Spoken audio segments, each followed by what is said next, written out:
कैसा लग रहा है साहब? मजा आ रहा है ना? હવે માલિક બોલે છે, હા માહી બહુ મજા આવે છે અને આવી મજા તો તારી માલકીન પણ નથી આપી શકી. પછી માલિક માહીનો હાથ પકડી લે છે.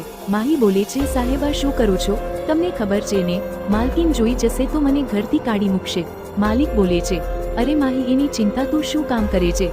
તારી માલકીનને કંઈ ખબર નહીં પડે. માહી, હા સાહેબ તમારા ઉપર બહુ વિશ્વાસ છે મને. માલિક, તું ચાલુ કરે માહી.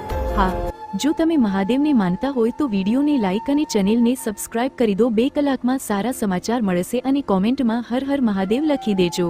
સાહેબ ઘરનું કામ પણ બાકી છે અને હવે માલકીન પણ આવી જશે. હવે તો મને જવા દો. માલિક, અરે તારી માલકીનને આવવાની હજી વાર છે, ત્યાં સુધી તું મારી સાથે રહે પ્લીઝ.